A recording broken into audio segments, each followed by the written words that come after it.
Puasa, ini sesungguhnya definisinya adalah salah satu cara kita hidup dekat dengan Yesus, memiliki hubungan yang erat, memiliki hubungan yang erat, relationship with God. Jadi hubungan yang erat dengan Tuhan atau dengan Yesus. Dan puasa ini adalah akar. Jadi puasa adalah akar. Kalau dalam satu tanaman atau pohon, puasa ini akar yang dapat menyebabkan pertumbuhan rohani bagi yang melakukannya. Ya, saya mau baca dulu di dalam Mazmur pasal 1 ayat 1.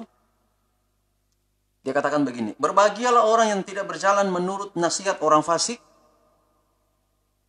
yang tidak berdiri di jalan orang berdosa, dan yang tidak duduk dalam kumpulan pencemooh. Ayat 2, tetapi yang kesukaannya ialah Taurat Tuhan, dan yang merenungkan Taurat itu siang dan malam. Lalu ayat 3, ia seperti pohon. Ya, jadi seperti pohon yang ditanam di tepi aliran air, yang menghasilkan buahnya pada musimnya dan yang tidak layu daunnya. Apa saja yang diperbuatnya berhasil. Jadi metafora yang dipakai di ayat ini adalah pohon. Orang yang merenungkan firman Tuhan itu siang dan malam, ia seperti pohon. Nah tentu kalau kita lihat pohon itu terdiri dari, pertama itu yang tersembunyi, tapi paling penting adalah akar. Lalu kemudian batang, kemudian cabang, ranting, lalu kemudian daun. Daun itu kemudian nanti keluar bunga, dan bunga itu nanti keluar buah.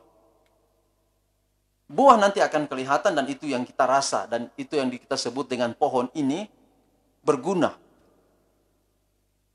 Kalau tidak panen pohon, satu pohon kita tanam tidak pernah kita panen, ini pohon tidak berguna. Tapi itu hasil. Yang paling penting itu adalah akar. Dan akar prinsipnya itu tersembunyi di bawah tanah. Jadi puasa ini adalah akar. Belajar firman Tuhan itu adalah akar. Berdoa pada waktu pagi, pada waktu subuh, pada waktu tengah malam itu akar. Setelah Yesus katakan, jangan berdoa seperti orang Farisi. Di pertigaan jalan, di perampatan jalan, harus menunjukkan, oh saya ini orang suci, dengan berdoa di depan umum. Berdoa itu harus pergi ke kamar, kemudian berdoa. Karena kenapa? Ini akar. Inilah yang penting di dalam sebuah pertumbuhan rohani. Dan puasa itu adalah akar. Penting untuk kehidupan rohani kita. Kita berpuasa tidak boleh kita tunjuk-tunjukkan ke orang, saya ini ada puasa. Karena akar itu harus tersembunyi. Dan dia bekerja tersembunyi di dalam. Nanti hasilnya itu kepada orang-orang, kepada manusia, kepada kita, dalam tingkah laku kita. Kalau kita banyak melakukan yang bagian akar itu, berdoa, baca Alkitab, berpuasa, meditasi Alkitab, dan sebagainya, maka itu akan kelihatan dari buah-buah kita. Yang gampang marah akan tidak lagi cepat marah. Yang gampang bicara kekurangan orang akan tidak gampang lagi berbicara tentang keburukan-keburukan orang, dan sebagainya. Itu akan nampak, itu buah, itu hasil daripada pekerjaan akar. Itulah sebabnya pekerjaan yang tersembunyi ini sangat penting, saudara. Itulah kesempatan kita ada di rumah, stay at home ini, kesempatan kita perkuat akar. Jadi sambil kita proteksi diri, kita juga perkuat akar rohani kita. Sehingga waktu corona ini berlalu, kita menjadi umat-umat Tuhan yang banyak buah. Karena kita sudah, kita perkuat akar kita. Ya, amin ya saudara. Kita masih ada di dalam seminar puasa. Jadi puasa itu adalah akar. Inilah yang dapat menyebabkan pertumbuhan rohani bagi yang melakukannya. Orang-orang yang melakukannya, yang rindu memiliki hubungan yang erat dengan Tuhan. Tentu kalau akar kuat, pasti akar itu akan menancap terus. Dia menancap, dia akan mencari air seperti ayat tadi kita baca. Mazmur 1 ayat 1 sampai 3, di mana dia punya akar itu karena tumbuh dekat aliran air, akarnya itu selalu datang kepada air dan menghasilkan sesuatu yang bagus untuk pertumbuhan.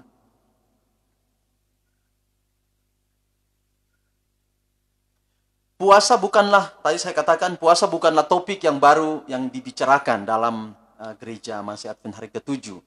Banyak orang menganggap puasa sebagai sebuah hukum dalam hidup. Tetapi yang lain menganggap puasa adalah aktivitas. Ada yang menganggap ini aktivitas menurunkan berat badan. Jadi supaya yang gemuk-gemuk ini kurus, maka puasa. Ya puasa. Jadi tidak boleh berpuasa dengan konteks atau dengan tujuan itu. Bahwa ini menjadi hukum, jadi ini harus. Tapi ingat sekali lagi, puasa itu adalah kita memperkuat akar. Agar kerohanian kita itu bertumbuh. Jadi harus dilakukan dengan bukan pengertian yang tadi. Karena itu adalah sebuah hukum atau karena untuk menurunkan berat badan. Atau mungkin ini pengalaman saya waktu dulu masih SD, SMP, waktu mau ujian, mama bilang, ayo berpuasa. Dan saya berpuasa, dan pikiran saya adalah supaya saya juara 1. Jadi saya puasa, tahan lapar sabat itu, mulai Jumat sore sampai Sabat sore, tahan lapar. Dan waktu tutup sabat itu adalah hari yang atau waktu yang kita nanti-nantikan. Lalu kemudian kita makan, minum, kenyang, sudah. Dan saya anggap sudah puasa saya sudah buat, dan sekarang Tuhan yang buat untuk saya. Tapi pengalaman dengan mama saya, dengan mama dan bapak, mama katakan, sudah puasa kemarin Sabat, tapi harus belajar. Jadi saya belajar, berdoa, serahkan kepada Tuhan, dan waktu ujian berhasil. Jadi bukan karena kita ada sesuatu, lalu kemudian kita puasa, jadi kita lepaskan begitu saja. Kalau anak sekolah, tidak perlu belajar, sudah puasa, pasti berhasil. Nah ini salah, keliru. Ini yang disebut dengan berdoa dan berusaha. Ini harus combine, harus sama-sama. Karena kita sudah belajar. Ini yang dari kita buat, belajar dengan tekun, menghafal bila perlu dihafal. Kemudian kita berpuasa, berdoa dan berpuasa itu menyerahkan kepada Tuhan. Tuhan, saya tidak sanggup nanti di ujian, tetapi biarlah Tuhan yang akan memampukan, mengingatkan apa yang saya sudah belajar, apa yang saya sudah hafal. Nah itu maksud dari puasa. Baik, ada beberapa hal penting tentang puasa. Yang pertama adalah, puasa adalah sebuah hubungan kemanusiaan di hadapan Allah. Jadi puasa sebuah hubungan kemanusiaan. Jadi manusia kita di hadapan Allah. Melalui doa. Oke, jadi hal yang penting dari puasa, pertama ini puasa hubungan dengan Allah melalui doa. Jadi jangan pernah lupa saudara bahwa waktu kita berpuasa bukan cuma sekedar kita menahan dahaga, menahan lapar dari makanan. Tetapi prinsipnya seharusnya adalah waktu kita berdoa, hubungan dengan Tuhan di dalam doa, meditasi Alkitab, kita lupa makan. Bukan kita fokus pada ingat-ingat, aduh ini sudah lapar, ini sudah lapar. Bukan itu tujuan daripada atau hal yang perlu kita lakukan pada waktu berpuasa. Tapi fokus pada hubungan dengan Tuhan sebagai manusia melalui doa. Ya, saya juga dengan istri saya punya pengalaman kalau kami berpuasa, kami biasanya menentukan jam berdoa. Misalnya kami tentukan 7 kali berdoa. Jadi ada 7 kali berdoa dalam satu periode puasa. Misalnya hari Jumat sore sampai hari Sabat sore, kami tentukan ada 7 kali pertemuan doa bersama saya dengan istri saya. Dan itu kami lakukan. Jadi di 7 kali jam-jam doa khusus itu kami sudah jadwalkan dan kami berdoa di jam-jam tersebut. Karena fokus daripada puasa, penting dari puasa itu adalah hubungan dengan Tuhan. Doa. Melalui doa. Mazmur 35 ayat 13 berkata, tetapi aku ketika mereka sakit, aku memakai pakaian kabung. Aku menyiksa diriku dengan berpuasa dan doaku kembali timbul dalam dadaku. Daniel 9 ayat 3. Jadi tadi itu tentang doa, hubungan dengan Tuhan melalui doa. Daniel 9 ayat 3. Lalu aku mengerahkan mukaku kepada Tuhan Allah untuk berdoa dan bermohon sambil berpuasa dan mengenakan kain kabung serta abu. Jadi doa yang penting di puasa itu. Kisah 14 ayat 23. Di tiap-tiap jemaat, rasul-rasul itu menetapkan penatua-penatua bagi jemaat itu.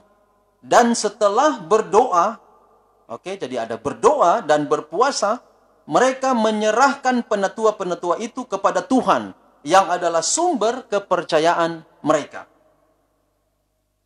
Jadi sekali lagi saudara, dari ayat-ayat yang kita baca, puasa itu, aktivitas dalam berpuasa itu adalah doa.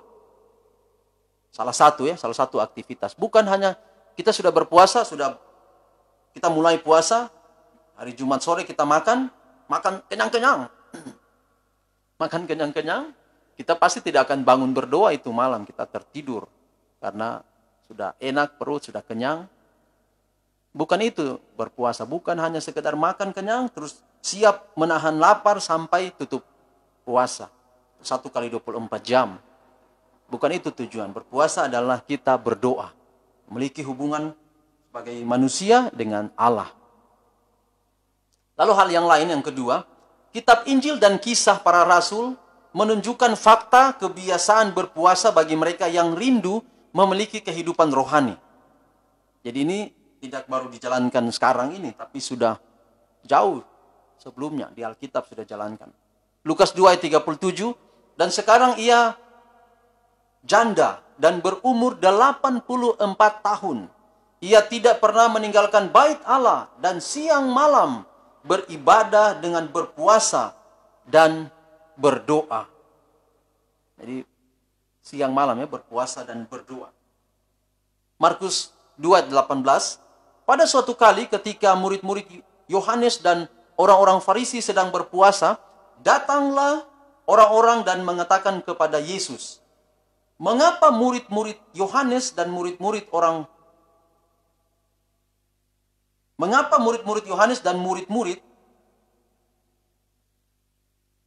Farisi, sekali lagi, mengapa murid-murid Yohanes dan murid-murid orang Farisi berpuasa, tetapi murid-muridmu tidak? Jadi orang Farisi, murid-murid Yohanes juga berpuasa.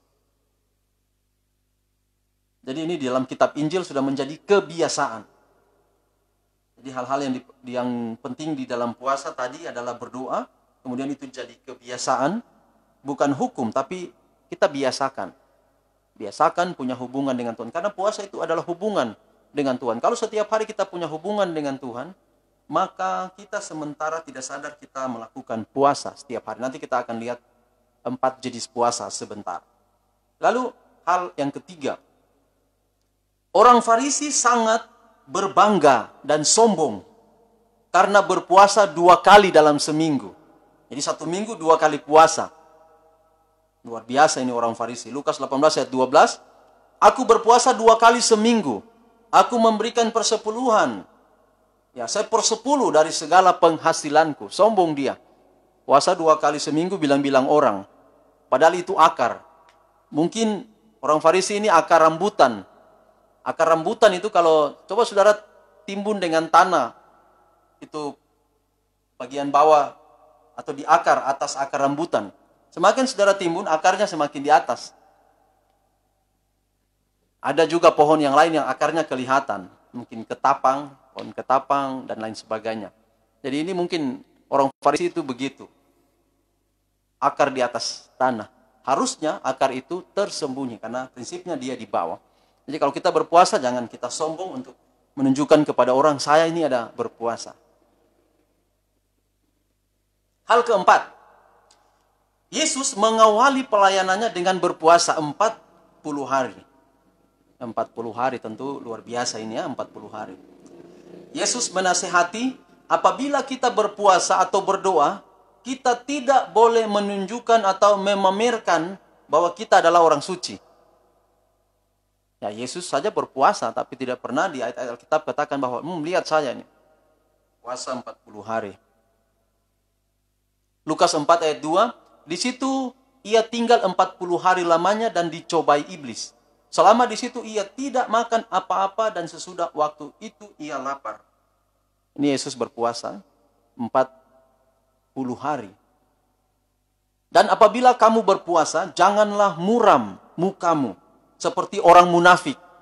Jadi kalau puasa terus bikin loyo-loyo di gereja, munafik. Ini Alkitab yang bilang, bukan saya yang bilang. Jadi kalau puasa, girang, harus sukacita. Oleh karena kenapa? Kita sementara dalam hubungan dengan Tuhan. Itu sebabnya tadi saya katakan, tidak boleh puasa fokus pada tahan lapar. Nah, ini sudah keliru. Sudah keliru karena kita tidak akan sukacita di dalam berpuasa itu. Mereka mengubah air mukanya supaya orang melihat bahwa mereka sedang berpuasa. Ini orang-orang munafik ini. Aku berkata kepadamu, sesungguhnya mereka sudah mendapat upahnya. Hal kelima, berpuasa berarti mengalpakan diri atau membuang semua yang mengganggu saat kita bertemu dengan Tuhan. Jadi hal-hal yang mengganggu untuk kita bertemu dengan Tuhan, kita harus singkirkan. Harus singkirkan karena kita memiliki hubungan dengan Tuhan. Menyediakan suatu waktu khusus bersama dengan Tuhan dan mendengar firman-Nya. Menunjukkan kemanusiaan kita di hadapan Allah dan merendahkan diri melalui berpuasa.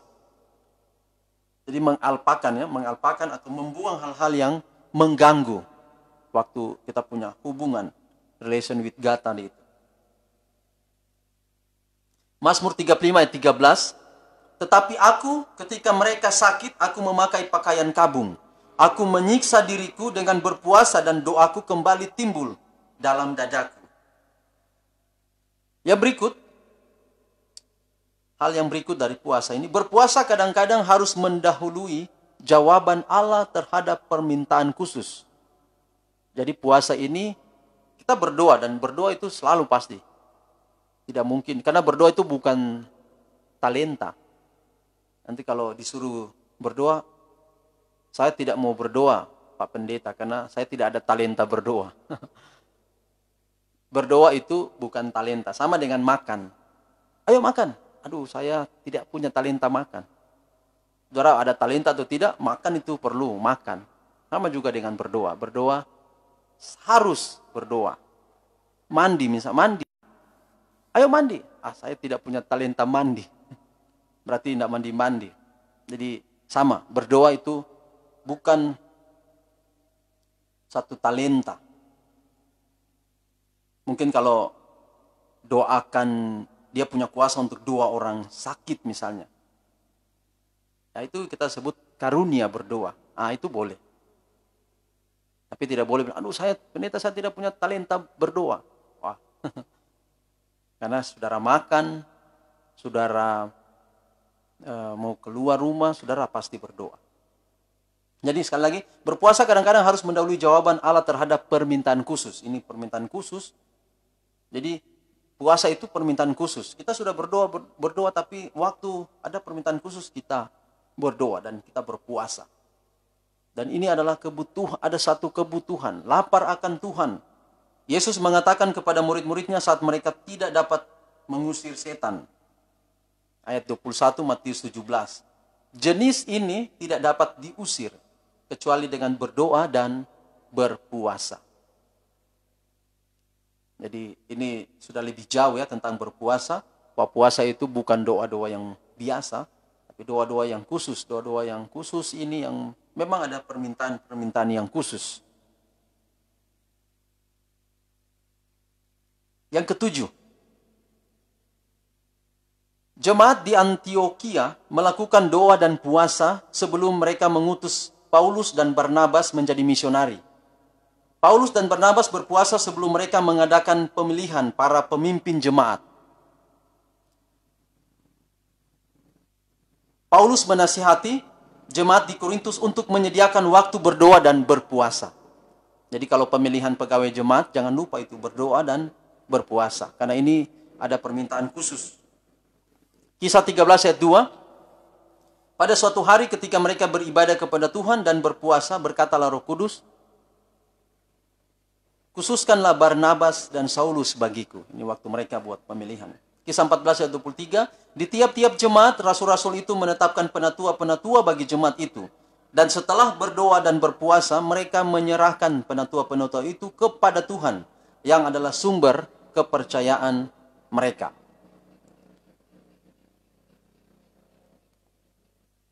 Oke, kira-kira itu hal-hal yang penting di dalam berpuasa. Ya, jadi berpuasa itu bukan sekedar menahan lapar. Puasa itu adalah doa. Itu sudah dibiasakan di perjanjian baru dan seterusnya. Tadi kita sudah lihat. Mari kita lihat sekarang jenis-jenis puasa. Jenis-jenis puasa. Ada 4 jenis puasa. Yang pertama adalah puasa penuh. Complete fasting. Ya, complete fast. Atau puasa penuh. Puasa penuh.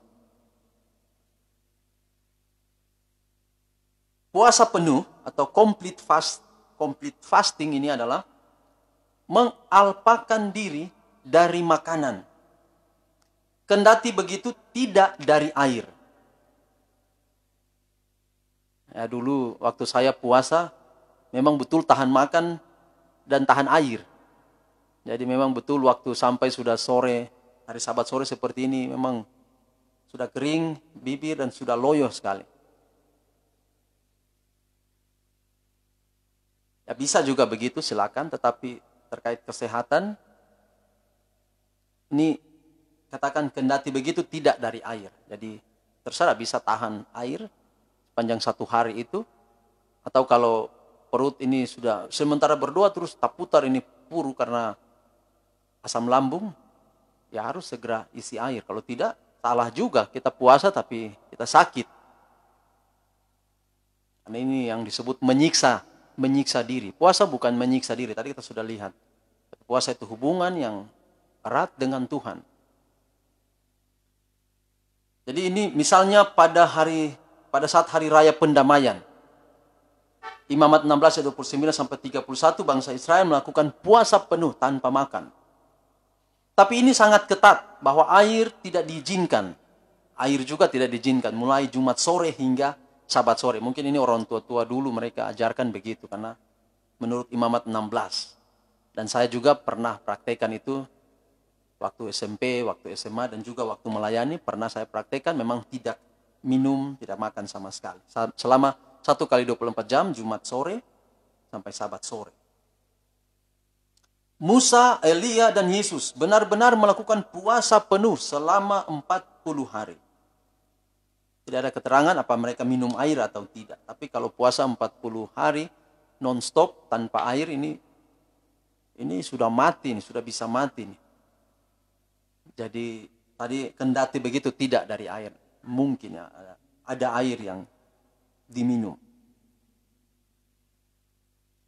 Orang Yahudi pada zaman Ester melakukan puasa penuh selama 3 hari untuk keselamatan mereka. Kalau 3 hari tanpa minum air ya mungkin bisa lah.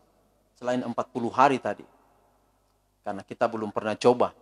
Mungkin ada pendeta yang sudah pernah coba ya, 40 hari puasa apa tanpa air atau memang ada air sedikit diminum. Itu puasa penuh, complete fasting atau complete fast, puasa penuh.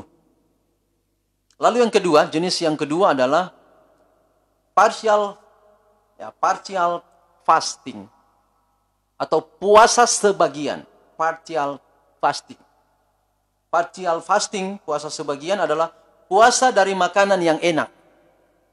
Jadi waktu berpuasa boleh makan tapi tidak makanan enak. Biasa makan enak, biasa Kentucky, fried chicken, itu singkirkan.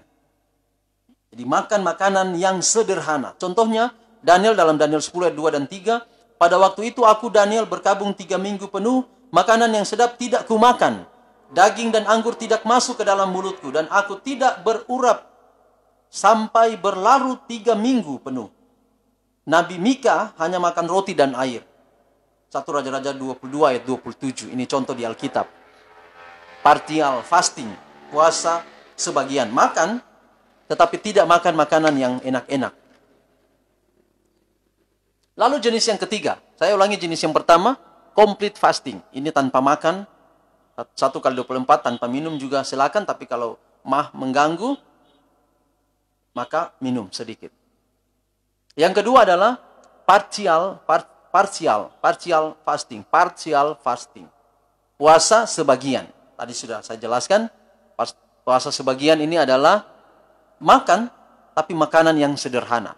Yang ketiga adalah comfort fasting. Comfort fasting ini adalah puasa kenyamanan. Ini comfortable. Rasa nyaman ya, tapi ini comfort fasting, puasa kenyamanan. Puasa kenyamanan ini berpuasa yang membuat tidak rasa nyaman. Tidak mandi, kemudian tidak make up, tidak sisir rambut, dan lain-lain. Jadi, kalau puasa jenis ketiga ini saudara buat, lalu saudara sombong-sombong kepada orang, paling orang bilang, tidak mandi lagi, tidak sisir rambut lagi. Oh ya, saya ada puasa ini. Ya, jadi tidak demikian. Berpuasa menggunakan kain kabung. Ini 2 Samuel 19 ayat 24. Mephiboset tidak membersihkan kaki, tidak memelihara janggutnya karena sedang berpuasa. Tidur di tenda atau kemah adalah contoh puasa kenyamanan. Kita juga dapat membebaskan diri dari televisi, dari internet, dan sebagainya. Ini puasa kenyamanan, comfort fasting. Jadi kalau kita berkemah, anak-anak Pathfinder berkemah, itu sudah comfort fasting. Puasa dari, jadi tidak ingat waktu tidur di tenda, ingat di rumah. Tapi kita sementara puasa daripada kenyamanan itu. Nah, ini juga melatih diri kita untuk hal-hal atau masa-masa yang sulit nanti. Jadi mari, ini puasa ini juga bagus. Kita buang semua kenyamanan yang dalam renungan pagi tadi saya katakan ilah-ilah atau dewa-dewa. Dan yang keempat, jenis yang pertama adalah complete fasting, puasa penuh. Kedua, partial fasting. Yang ketiga, comfort fasting.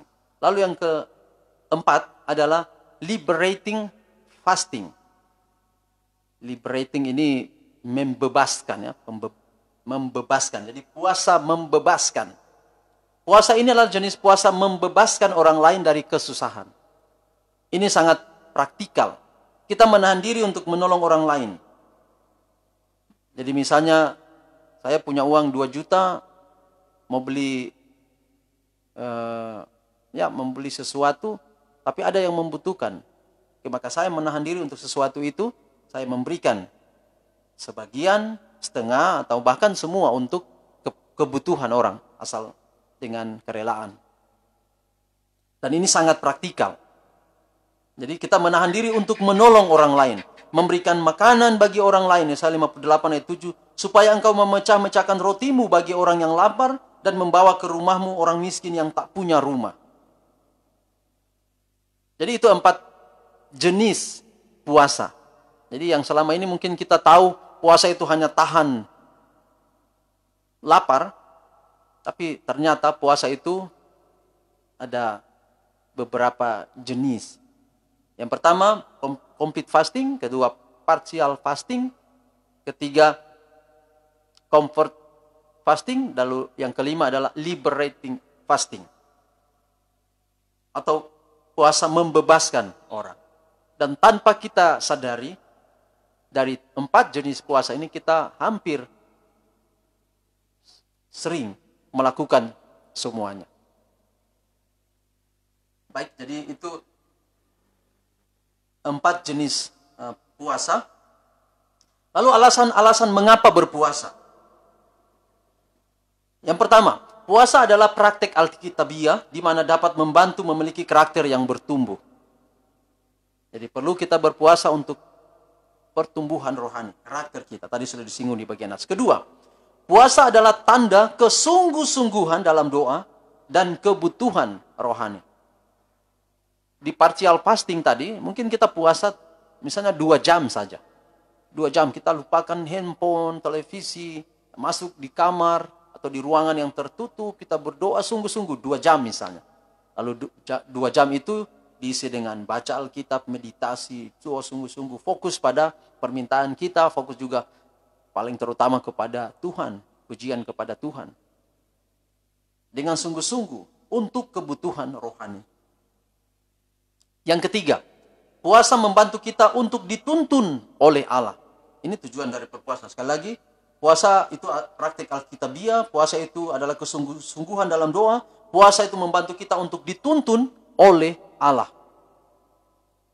Yang keempat, puasa membantu kita untuk fokus dan memiliki pikiran yang jernih. Ellen White katakan atau menyarankan makanan Sabat haruslah sederhana. Kadang-kadang puasa membuat orang tinggal di gereja daripada potluck. Kalau potluck, habis potluck langsung pulang semua. Tapi kadang-kadang puasa, dan saya lihat di jemaat Tanjung Ria, puasa orang pada akhirnya mau tinggal. Ya, tinggal,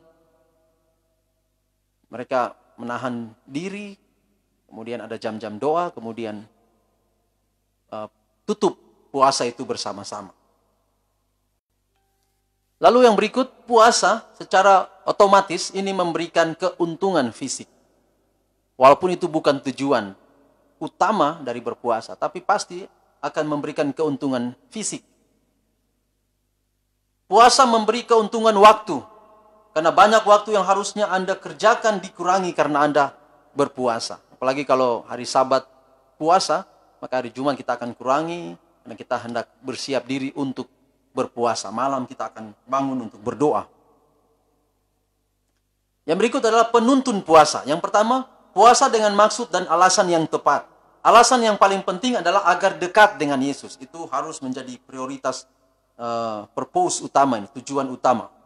Alasan yang lain mungkin meminta tuntunan Allah atau minta jawaban terhadap hal tertentu dalam hidup melalui doa. Yang kedua, mempertimbangkan jenis-jenis puasa. Jenis puasa apa yang akan Anda jalankan. Yang tadi ada puasa penuh, puasa sebagian, puasa kenyamanan dan membebaskan orang dari tekanan-tekanan hidup. Jadi misalnya ya, ini mau pilih yang mana? Apa tidak makan sepanjang Sabat?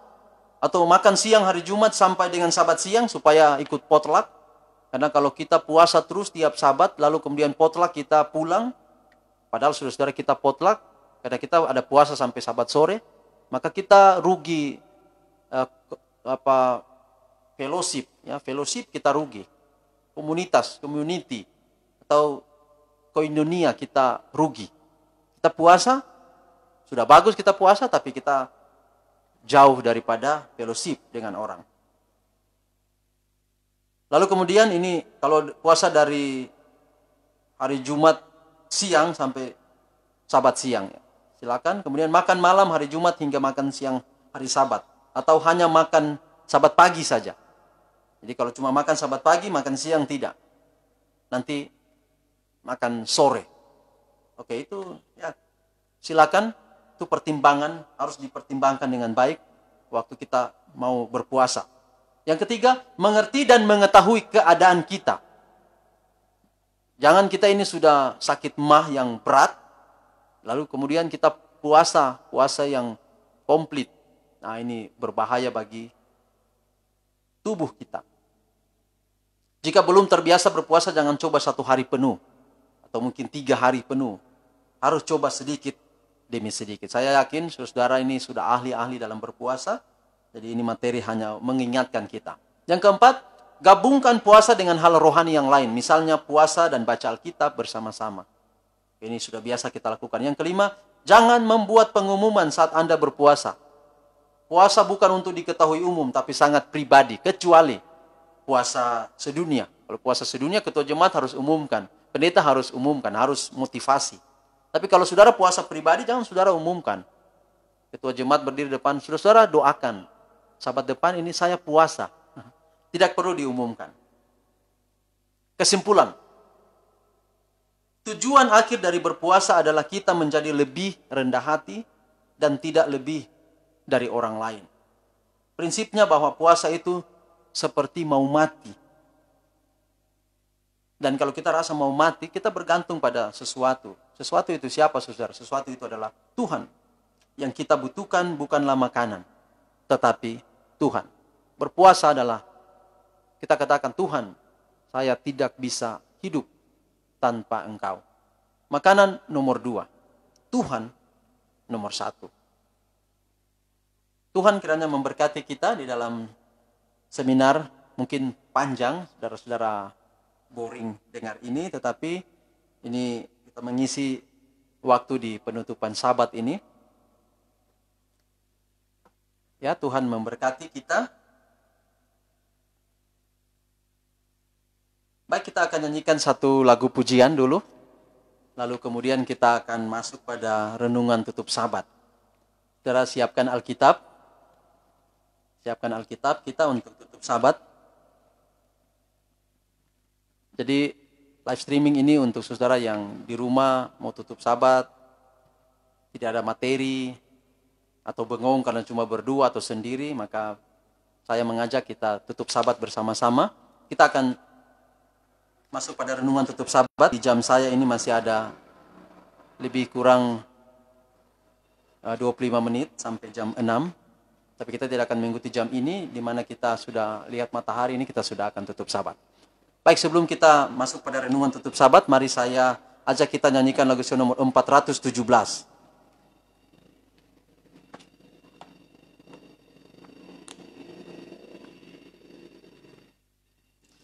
Lagu nomor 417.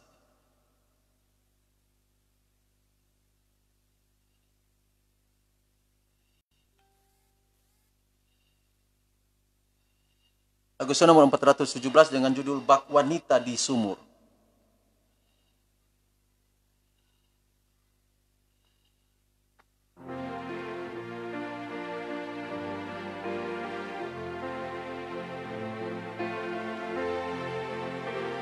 Baik, kalau sementara menyaksikan streaming ini, mari ambil lagu Sion, kita nyanyi sama-sama. Kita akan ikuti track yang ada ini. Lagu nomor 417, Bak Wanita di Sumur.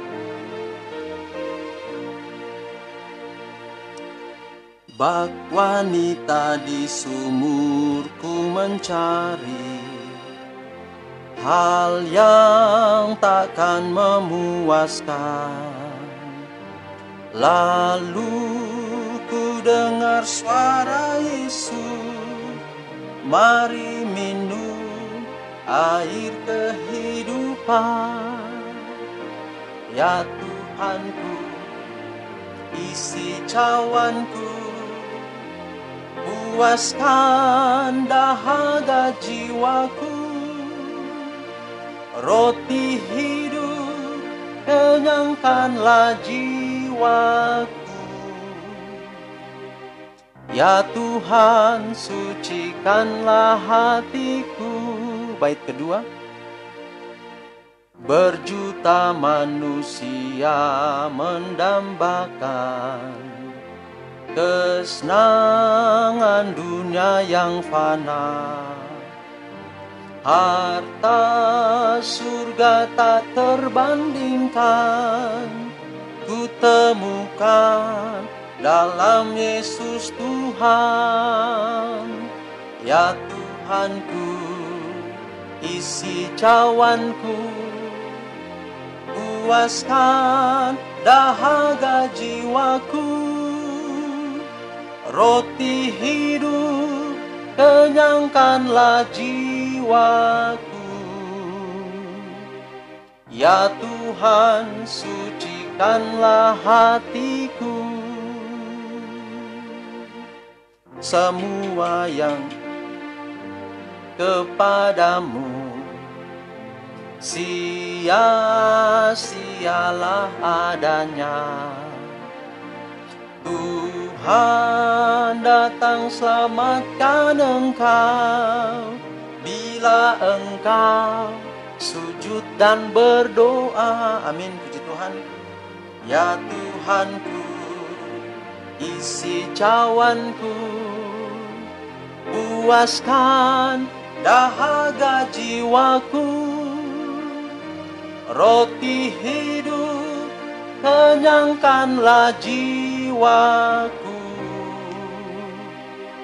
Ya Tuhan, sucikanlah hatiku. Ya, luar biasa lagu ini.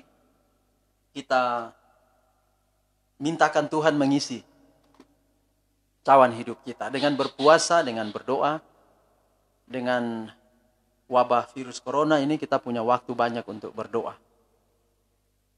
Mungkin aktivitas handphone kita pasti akan lebih sering karena kita cuma di rumah tidak bikin apa-apa. Tapi saya mengajak mari kita gunakan waktu banyak untuk berdoa. Karena ini waktu-waktu yang sulit kita hadapi dan mari kita kesempatan untuk dekat dengan Tuhan. Baik, saya akan membawa kita pada renungan tutup Sabat saat ini. Barangkali renungan ini ada yang sudah dengar pekabaran ini, tapi saya ulang lagi untuk kekuatan bagi kita pada penutupan Sabat ini. Sebelumnya mari kita tunduk kepala dan kita berdoa. Bapa di surga, terima kasih untuk waktu kesempatan yang indah. Kami mau belajar firman Tuhan. Ubah kami dengan kuasa-Mu Tuhan, melalui firman-Mu. Sepanjang minggu ini kami dapat kekuatan. Kami tahu kami hanya dapat bergantung pada Tuhan saja. Itulah sebabnya Allah berkati hidup kami, berkati firman yang kami pelajari. Dalam nama Yesus kami berdoa. Amin.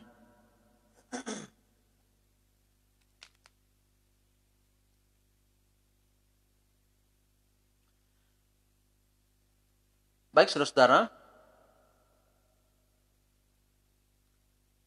Tadi pagi saya bahas bahwa darah yang dibubuhkan di kedua tiang pintu dan di atas ambang itu, kalau kita tarik garis, itu salib Yesus.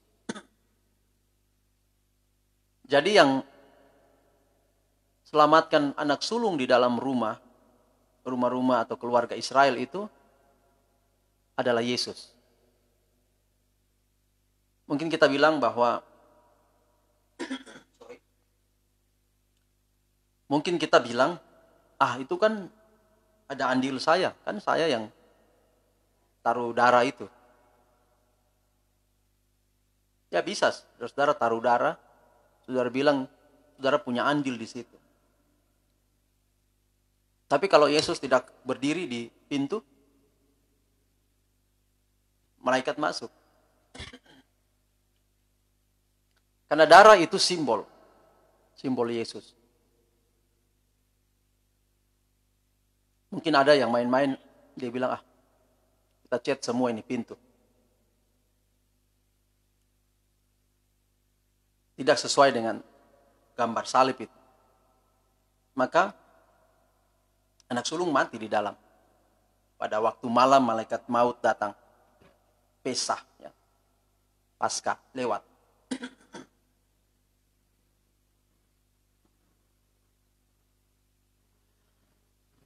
Kita akan lihat simbol salib juga di bagian yang lain di dalam Alkitab. Di dalam Ka'bah, kalau kita belajar Ka'bah, ada upacara harian, itu dilaksanakan setiap hari. Dan ada upacara tahunan, 1 tahun 1 kali. Jadi ada upacara harian, upacara tahunan. Dan upacara harian itu dilaksanakan setiap hari. Dan sangat teratur. Imam-imam bekerja sangat teratur. Bangsa Israel kapan mereka harus datang ke Ka'bah, itu semua dalam satu sistem yang teratur sekali. Pada upacara harian, domba yang disembelih oleh imam ada 2. Domba pada waktu pagi dan 1 domba juga pada waktu petang. Pagi 1, sore 1. Jadi waktu pagi, saat domba telah disembelih, baru membawa korban ke dalam Ka'bah. Jadi itu domba pertama yang disembelih adalah domba pembuka. Atau upacara pembuka. Lalu kemudian ada upacara penutup dengan domba penutup yang disembelih. Dalam perjanjian lama kita tidak tahu jam berapa domba pagi dan jam berapa domba sore. Tapi dalam perjanjian baru dia nyatakan. Mari kita buka di dalam Markus pasal 15